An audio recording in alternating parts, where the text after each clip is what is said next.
भगवान आकर के गरीबों को उठा करके गरीब निवाज बनता है,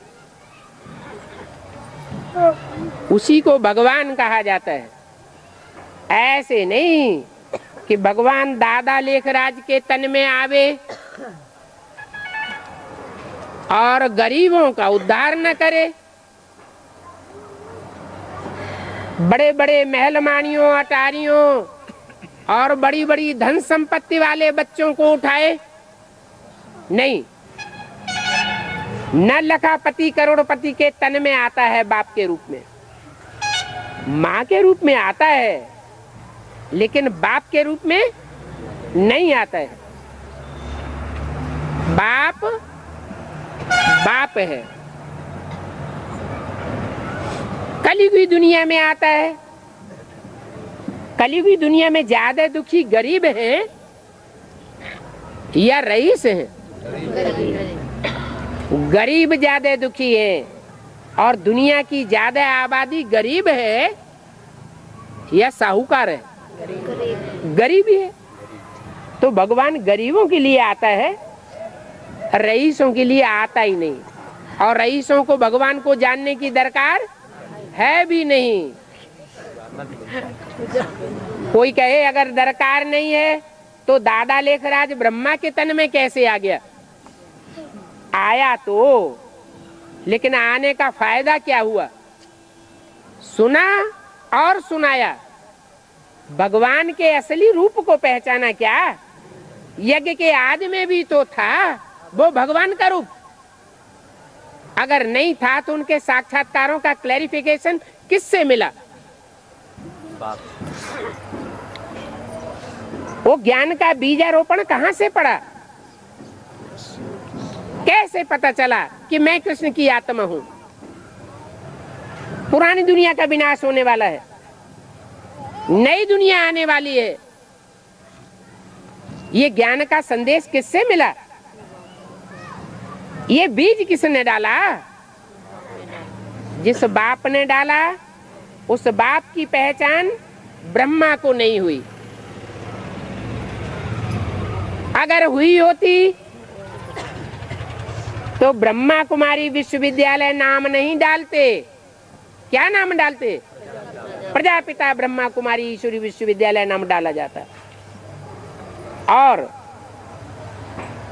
अगर पक्का निश्चय उस समय नहीं बैठा, खुदा न खास्ता आदि में नहीं बैठा, चलो छोटे बच्चे थे, 67-68 में जब शरीर छोड़ने का टाइम आया तब तो बुद्धि में बैठना चाहिए। और तब तो खास बैठना चाहिए जब मुरली में ये बात सुना दी गई कि बच्चे ब्रह्मा कुमारी ईश्वरी विश्वविद्यालय रांग है। क्या लिखना चाहिए? प्रजापिता ब्रह्मा कुमार कुमारी ईश्वरी विश्वविद्यालय लिखना चाहिए। तब भी नहीं लिखा गया। इससे क्या साबित हुआ कि ब्रह्मा की सोल ने और जो भी खास खास ब्रह्मा कुमार कुमारी थे उन्होंने बाप को पहचाना या नहीं पहचाना? नहीं पहचाना। इसलिए बाप को अपना परिचय अपने आप देना पड़ता है। न ब्रह्मा बाप का परिचय देता क्योंकि खुद ही नहीं जानता, और न तथाकथित बड़े बड़े ब्रह्मा कुमार कुमारी कहलाने वाले बाप का परिचय देते। वो खुद ही नहीं जानते तो दूसरों को परिचय कैसे देंगे? इसलिए ये भी मुरली में सुनाया गया। किसके मुख से सुनाया? ब्रह्मा के ही मुख से सुनाया। ब्रह्मा ने सुना। सबसे पहले किसके कान सुनते थे? ब्रह्मा के कान सुनते। ये तो नहीं कभी कहा कि सबसे पहले ब्रह्मा समझते हैं। ब्रह्मा के कान सुनते हैं। महारथी तो हैं, हाथी रूपी बड़े बड़े कान वाला महारथी तो है। उनके परिवार में बड़े बड़े चौड़े चौड़े माथे वाले और बड़े बड़े कान वाले और बहुत कुछ सूंघा सांघी करने वाले तो हैं, बड़ी नाक वाले, लेकिन भगवान के पाठ को नहीं जानते। अगर जाना होता पहचाना होता तो दूसरों को भी परिचय दिया होता। इसलिए मजबूर हो करके शिव परम पिता परमात्मा को वो तन छोड़ करके फिर जब वही आदि ब्रह्मा जिसमें ज्ञान का बीजारोपण जिसके द्वारा डाला गया था, कौन? प्रजापिता। वही आत्मा, वही भागीदार जिसके लिए मुरली में बोला अलफ को मिला अल्लाह, बे को मिली बादशाही, यज्ञ की झूठी। यज्ञ में कोई, ज्ञान यज्ञ में कोई बादशाह बन करके बैठ जाए, प्रशासक और प्रशासिका बन करके बैठ जाए तो उसको ब्राह्मण कहा जाएगा?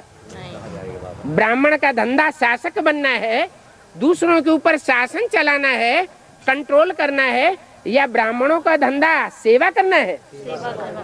सेवाधारी होने चाहिए ब्राह्मण। क्यों? क्योंकि ब्राह्मणों का बाप प्रजापिता वो खुद कहता है, सुनाता है ब्रह्मा मुख से, क्या बच्चे, I am your most obedient servant. तो बाप के रहते, माँ के रहते बच्चे शासक बन करके बैठ जाए और ब्रह्मा माँ को अपनी उंगली के इशारे पर नचाना चाहे, ये तो बहुत खराब बात होगी। गलत शूटिंग कर ली, और वही गलत शूटिंग आज कलयुग के अंत में भारत में घर घर में देखी जा रही है कि बाप अगर खुदा न खास्ता चला जाता है तो सारी सत्ता किसके हाथ में आ जाती है? बच्चों के हाथ में आ जाती है। माँ को परिवार का कोई हिस्सा नहीं मिलता। ये तो तब से अभी सरकार ने देना शुरू किया है, नियम बनाया है जब से बाप आ गया। पहले तो शिवरात्रि की छुट्टी भी नहीं मनाते थे। सन 76 से पहले, सन 76 के बाद शिवरात्रि की छुट्टी भी गजेटेड हॉलीडे मनाई जाने लगी।